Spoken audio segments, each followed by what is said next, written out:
Welcome back, baseball fans. 1972-75 Carryover League off-season look at keepers, waivers, retires. We're continuing in this series, looking at teams that are trying to get the proper number of 4 players they want to keep, 2 they want to put on waivers, 2 they want to put on retirement.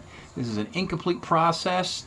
All trades and moves are tentative until the entire league locks in with the proper math, and then everybody looks at the pros and cons, the pluses and minuses, and says, okay, I'm ready to go. And then only when that happens do we begin drafting, which won't be until next year anyway. It'll be in March of 2024. In the first 2 parts of this series, we went over in the first series, teams picking 1 through 8, and then teams picking 9 through 16. Tonight we're going to go through teams picking 17 to 24, which are pretty hard-nosed teams. These are the 4 teams that just missed making the playoffs, plus the 4 weakest wild card teams that did make the playoffs.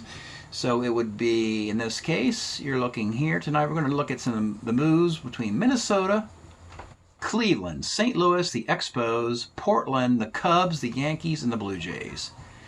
We have the before and after calculation for these teams. For instance, Minnesota started at 40103, and they would get to 40202. Let's take a look at the beginning. And one way I kind of color coded this purplish color here to distinguish that spreadsheet from this spreadsheet, which is the work, and this is kind of protected versus the unprotected here. So let's look at Minnesota. They went into the offseason thinking they're going to keep Leo Cardenet, Harmon Killebrew, Tony Oliva, and Tom Murphy, putting Blefary on waivers, retiring Cleo James, Stan Williams, John Morris. 40103. They got to change their math to 40202. And what they have done, we'll get to Minnesota here, is very little, but they have made a minor transaction. They seem to like the idea of Cardenet having a really nice card in 74, as does Tom Murphy, and Killebrew and Oliva will have a couple good cards left for in their Hall of Fame careers. So it was a minor trade. This is the last trade we did in the last round between San Diego and Colorado. So we're going to pick it up with the very first trade. And that is right here. The Twins traded a left-handed reliever, John Morris, who they have to retire, to Houston for Jim Ray, a pitcher who still has some life left in him, but he's probably going to go on waivers. And as per norm, when a waivered guy and a retired guy get traded for each other, there's no balancing act required. It's more or less about bookkeeping here, because the Twins don't even want Jim Ray. They just had to get the proper math of 40202. So it's an accounting practice here. And then when we look at that transaction for the Twins year to date, they indeed go from 40103 to 40202. They stay at 5 tokens. They've been very quiet and otherwise have not made any moves. So a very minor move there for Minnesota. Next, let's take a look at Cleveland. See where they started this process. The Indians. They started at 50201. They had Belanger, who would be traded, Ray Fosse, Ray Lamb, Vicente Romo, who'd be traded, Stephen Gorey, who'd be traded, Eddie Leone and Ron Swoboda as keepers, and 1 retiree, Kilkenny. And have they made any moves in the carousel here to balance their math? And they did. They did trade Vicente Romo, who was on their keeper list, but in retrospect, they had enough pitching. And Romo continues his career with the Padres anyway. So the Padres send a retiring Joe Gibbons. Joe Gibbons' career is over. And so he gets sent to Cleveland in this deal for bookkeeping purposes. But San Diego gets a free player, so the Indians will get a token. The Indians pick up a token just to move Vicente Romo over to San Diego. So what does that mean now for the present Indians? They are 40202. They're ready to go. They got Boog Powell in the deal for Baltimore. He'll have a big 75 for the Indians. Ray Fosse, bring him back. Ray Lambs is still a good swingman. And Fritz Peterson, acquired in the Chambliss deal. 4 very fine keepers. Eddie Leon and Swoboda are still going on waivers. Kilkenny and now Joe Gibbon go on retirement. And that is how the Indians. That's a nice little offseason for them. Some nice moves there for the Indians. All right, let's go to the next team, I believe. St. Louis Cardinals. Let's see, they started this process with 4 keepers and 4 retirees. I don't think they were particularly crazy about the keepers. Let's take a look. St. Louis Cardinals. Lou Brock, Joe Torre, Sonny Siebert, and Al Santorini. Well, yeah, they loved 3 of them, but they weren't crazy about Santorini. Berta, Hahn, Ortiz, and Chris Short are your retirees. They were busy. They made some moves here. And let's take a look at what St. Louis decided to do. Chris Short was a retiring player, so they did a 2-for-2 with the Red Sox. They had an active player. Each team moved an active player from the same year. This accounting has to be perfect, though, for the years of active players, because every team needs to keep the same quantity of each player in each specific year. That's why 72 Dwayne Anderson and 72 Curtis. Of these 4 players, you could probably move this down to here. Curtis is the prize in this deal, as Curtis will pitch throughout the 1970s, whereas Short, Kennedy, and Dwayne Anderson are on their way out. 72 Anderson is a very nice card as a shortstop, hitting almost 300 against right-handed pitching. So Boston looks at that as an upgrade over John Kennedy. And they don't really need John Curtis in Boston that much. So they unload John Curtis and John Kennedy, and the Cardinals have to pay 1 token to the Red Sox to pick up Curtis. And the Cardinals didn't really want Dwayne Anderson anyway, because they have Mike Tyson, Ted Sizemore. Eventually they'll have Gary Templeton later in the decade. But the Cardinals really wanted John Curtis. He's what they desired. They wanted a 3 pitcher between Bob Gibson, Sonny Siebert, and their 4th pitcher, Scipio Spinks. That's what the Cardinals wanted. They also, a little bit later on, will make another deal with the Cubs to balance the books. So let's take a look at the fixed rosters now for the Cardinals. They have 402-2. They have the proper math. John Kennedy is a keeper better than the one. They moved Santorini straight over to waivers. They just sacrificed him. They said no one's going to make a deal for him. So he's now on waivers along with Don Mincher, who they acquired in a trade with the Cubs for Bob Berta. Don Hahn, Ortiz on retirement. So Kennedy joins Lou Brock, Joe Torre, and Sonny Siebert. Kennedy's a keeper as a shortstop for a team. And you know what? They don't really need to keep John Kennedy. If they decide, they've got the proper math, but if they still want to keep looking around for a better shortstop, they're welcome to. But basically, they felt that John Kennedy as a shortstop presented more value than Al Santorini as a swingman, longman. So that's what the Cardinals did there. All right, next team on the clock. Oops, the Expos, folks. And boy, these guys are trading like mad. The Expos were the big story this year. They came out to a 16-3 start to open the season, but somehow just missed the playoffs on the last day of the year. So they get the 20th best record in draft position. That's almost purgatory there. You're so far down in the draft, but you didn't make the playoffs either. They're sitting at 20. Where do they start? Because they have been making moves like nuts here. They were a part of the big Rusty Staub move. So Boots Day, Ron Hunt, Rusty Staub, Bill Stoneman, Steve Ranko. Bateman on waivers, Rich McKinney and Gary Sutherland on retirement. We already know, if you followed the transaction last week, the Rusty Staub to the Mets move happened.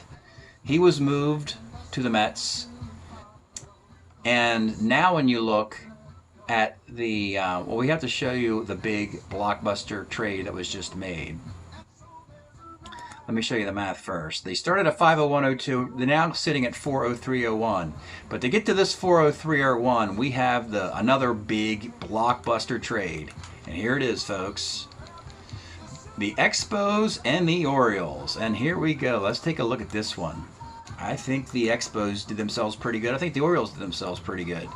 Orioles had to pay a big price. The big prize here in a 3-for-3 trade is Kenny Singleton. The Expos send Ken Singleton, Baylor Moore, who has one more year left before arm trouble, and a waivered Rick Reichert to Baltimore. Baltimore sends Leroy Stanton, an active player, who has couple more good years in the 70s.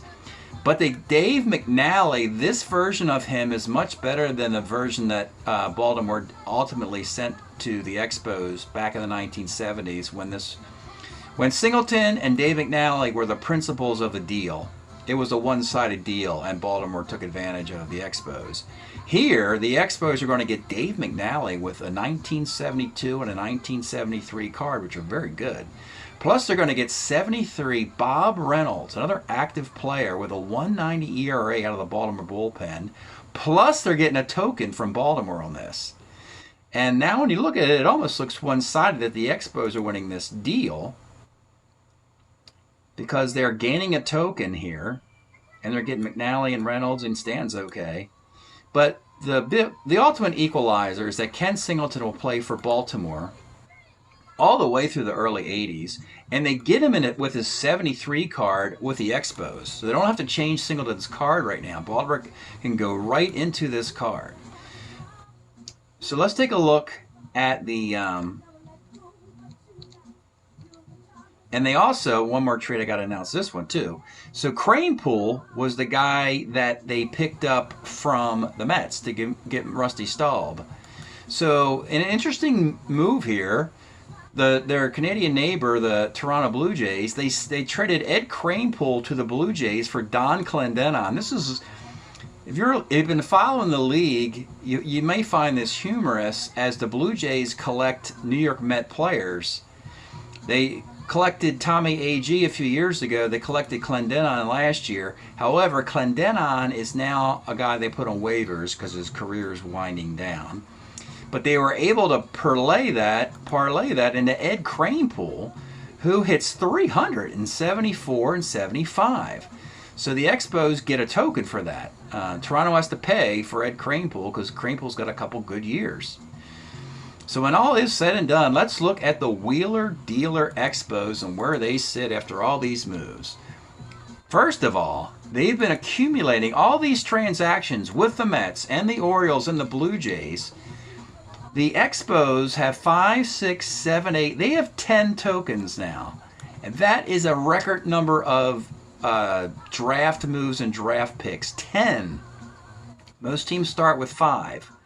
They probably won't be able to use all this money, but it's nice to have it in your wallet, I guess. So they can do anything they want in the draft financially if they wish, the Expos.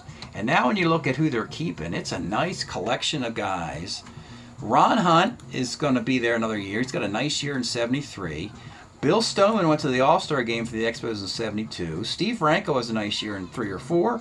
And the aforementioned Dave McNally. The only tricky part to this might be that you can only take 2 guys from 72, 2 in 73, 2 in 74, 2 in 75. And all these guys are kind of short timers. Stoneman and McNally are short timers. Franco is kind of up and down throughout the decade. He'll have a good year than a bad one. Hunt's getting near the end of his career.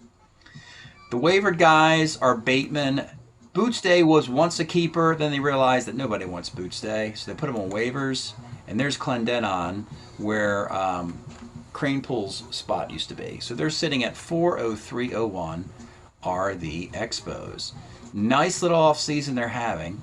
My one concern is, can they really get these particular 4 players in their best years? I'm thinking it would be 72 McNally, because all Baltimore's pitchers were great in 72. Stoneman's last good year is also 72. Hunt is 73. And Ranko, so that means that Ranko, you can't take him in 72. He's got to be 73 or beyond. But he can't be 72. I think 72 wasn't a good year for Ranko anyway. I think he was hurt. So it could work out. They are short timers though, but boy, this Expo team is a lot of fun. And they had Mike Marshall in their bullpen. Now they got Bob Reynolds. They had a reliever with a 1.92 ERA, Mike Marshall. They got rid of him. They got Bob Reynolds with a 1.90 ERA. A lot to like about the Expos. All right. Next team is Portland, an expansion team. Began the offseason with only 2 guys they wanted to keep. So we knew that this was going to be an expensive offseason for Portland. They were going to have to open their wallet and try and find some guys from other teams and hope you get some bang for your buck. They invited Frank Robinson back and Ray Sadecki. 4 guys to put on waivers: Boswell, Gallagher, Kenny, Fred Stanley, Billy Canigliaro, and Bob Barton. And they made a couple deals, and they're pretty good deals. They had to pay a nice price, though. Portland sent a waiver Jerry Kenny, former Yankee, to the Yankees for Ron Blomberg. The Yankees simply had no room for Blomberg at this point because they already had 4 guys they wanted to keep for a big part of the late 70s Yankees: Nettles, Roy White, plus Mel Stottlemyre and Bobby Mercer. So no room for Blomberg. So the Yankees get a token, sending Blomberg a DH. And actually, the value here, Blomberg hits well, but he's really a one-way player, and he can't field. So it's, just a good one-way is Blomberg, but it will involve a token that Portland has to pay for that. The other guy they picked up from Oakland, and this is interesting, was Angel Mangual, a guy who could play some center field, a position that Portland sorely needed. They traded waivered guys for a keeper in both these transactions, but I did not, and Oakland might get ticked off about this, I did not value Angel Mangual worth a token in this deal. He can technically play center field, but he's really not that great a player based on how much of his career is left. So Oakland does not pick up a token in this move. This is just about accounting that Oakland gets the proper math after this transaction. So after getting Blomberg and Mangual, let's look at Portland now. Portland made the playoffs a year ago. They want to keep it going. So they have Mangual, Ron Blomberg, Frank Robinson, Ray Sadecki, Boswell, Stanley, Barton, and Canigliaro. This offense, 3 players, all big bats. Frank Robinson can hit some home runs. Blomberg can hit. Mangual can field enough. In the outfield, they have a 300 hitting Coggins and Bernie Carbo. That's pretty good. McGraw's got a nice first baseman card there. So they kind of, who'd they lose? I mean, they lost. Yeah, Blomberg's bat is bigger than any of the bats they lost last year. So it's a slight improvement for Portland on an expansion team. We'll give them that. All right, next team on the clock is the Cubs. Very minor move coming up here. Just an accounting move. Yeah. So the Cubs sent Don Mincher, who they were going to put on waivers, for Bob Berta. Both these guys are corner, first base types, left-handed bats. Berta's shelf life is over. He was retired. Mincher goes on waivers. Not enough value for either player to involve a token. What it does, though, it gives St. Louis and the Cubs the proper math. Let's go take a look at St. Louis and the Cubs. We saw that St. Louis has the proper math. The Cubs started at 502.01. They have the proper math. We can look at where the Cubs started because they did move some people, of course. They reacquired Jose Cardinal. They had Beckert, Briggs, Kessinger, Fergie, and Lloyd Allen with May Mincher and Newman. And now the Cubs, they're going to keep Beckert and Kessinger along with Fergie Jenkins and Lloyd Allen. Cardinal, they acquired in a deal as an everyday player. Somewhere in here. Oh, there he is. So Cardinal is added to the roster. Let's just review that trade from last week. Oh, yeah, John Stevenson, or Earl Stevenson, the pitcher, was traded for Jose Cardinal. So all it really did was it puts Cardinal in the Cubs outfield, and the Cubs need to find a left-handed starting pitcher. They have Don Hood and Ray Newman, and they need to find a left-handed starting pitcher. Let's do that in the draft. Left-handed starting pitcher was difficult for the Cubs in this time. They would eventually go for Jeff Zahn, who's unavailable. The team he's on wants to keep Zahn. All right, the Yankees. They started this process at 60101. You know one of the moves they made. Did they make any moves in this part of the draft? Let's go back to where we were before I went back.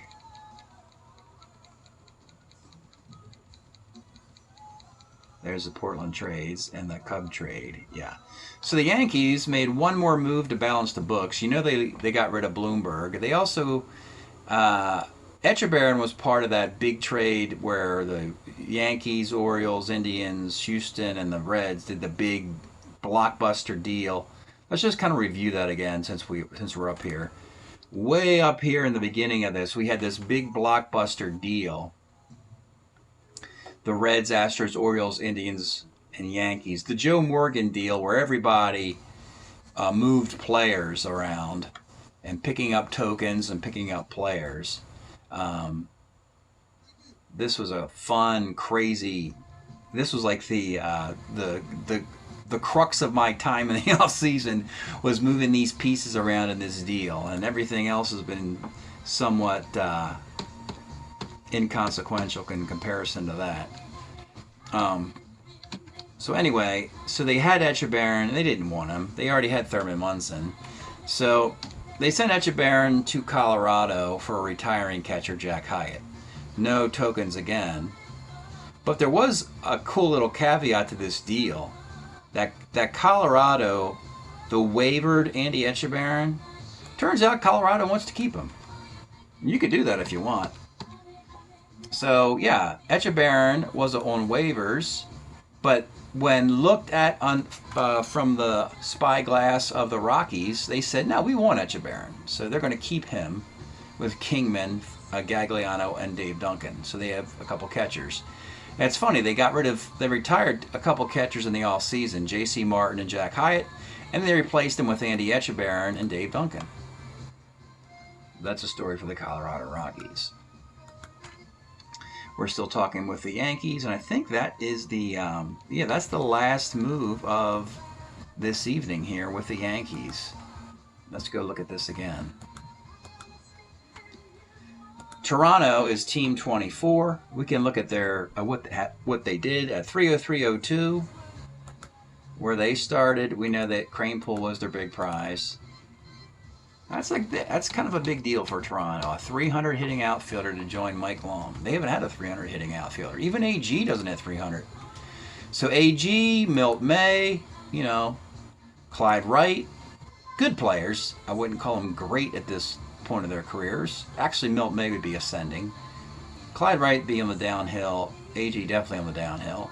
But they'll have a 74 or 75 Cranepool replacing the Clendenon in the cleanup spot, or the number 3 spot. So Toronto was the team that surprised everybody a year ago. Let's look at their fixed roster here now. Toronto surprised everybody by making the playoffs a year ago. And so let's take a look at where they're sitting right now. So AG won't be quite as good coming back.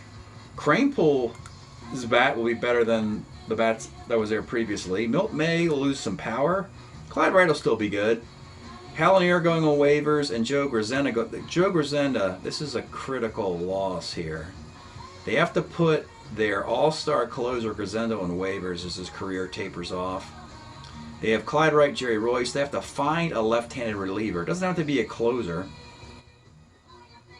You can make Elias Sosa the new closer, or Phil Hennigan, or Rorik Harrison. So you could get a lefty setup man, but you're going to have to find him in the draft or in the farm system. And Yvonne Morel and Bill Voss, a platoon outfield, not a big loss. They're just Jags, as we like to say, just a guy for Toronto. So yeah, could Toronto do the same thing they just did again? Well, if they get really lucky for 2.5 years in a row, sure. In the last half of 2022, they got on a hot streak, and in 2023, they were on a hot streak. Can they continue in 2024? We'll have to see. So, Toronto was Team 24, so we're going to pause right now. When we come back, we're going to have to do two things. One thing is the final 8 squads, and these are your playoff teams who played in the wild card division round. Giants, White Sox, Oakland A's, Atlanta Braves, the Phillies, the Orioles, and your World Series Tigers and Pirates.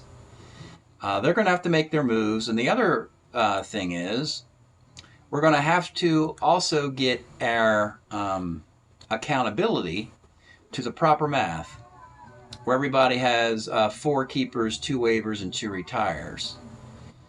In this particular part of their draft, a lot of teams did that. Minnesota did it, Cleveland, St. Louis, Portland, the Cubs, the Yankees, and the Blue Jays. Actually, a lot of the teams in this particular portion of this process did it. But in the first 2 rounds, a lot of teams skipped or passed or decided to wait, because there's a lot of good players. You see, we got 133 keepers and 73 guys on waivers and only 50 retirements. We got to retire 14 more guys and pull them from the keeper and waiver area here.